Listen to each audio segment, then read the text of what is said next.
انہی کی شان میں اللہ تعالیٰ فرماتا ہے الا ان اولیاء اللہ لا خوف علیہم ولا هم یحزنون۔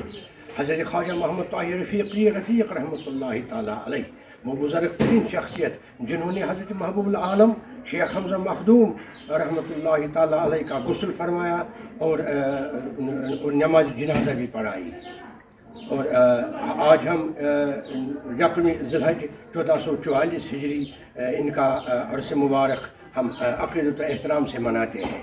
اصل میں نام مبارک حضرت خواجہ محمد طاہر عشائی رحمۃ اللہ تعالیٰ علیہ، لیکن ان کے مرشد مکرم حضرت بابا عبدالشکور لاہوری رحمۃ اللہ تعالیٰ علیہ، جو کہ حضرت بہاؤالدین زکریا ملتانی رحمۃ اللہ تعالیٰ علیہ کے پوتے تھے، انہوں نے ان کو لقب رفیق سے نوازا تھا۔ اس لحاظ سے تمام رفیقی خاندان یعنی خاندان رفیقی ان کے طرف منسوب ہے۔ ان کے بعد ان کے خلفاء، ان کے ورثاء، ان کے اولاد، ان کے احفاد جنہوں نے اپنے جد پاک کا علمی اور روحانی مشن آگے بڑھانے میں اہم رول ادا کیا، اور وہ بھی علم طریقت، علم شریعت، علم معرفت کے ساتھ ساتھ عربی ادب اور فارسی ادب کے شاہ سوار تھے۔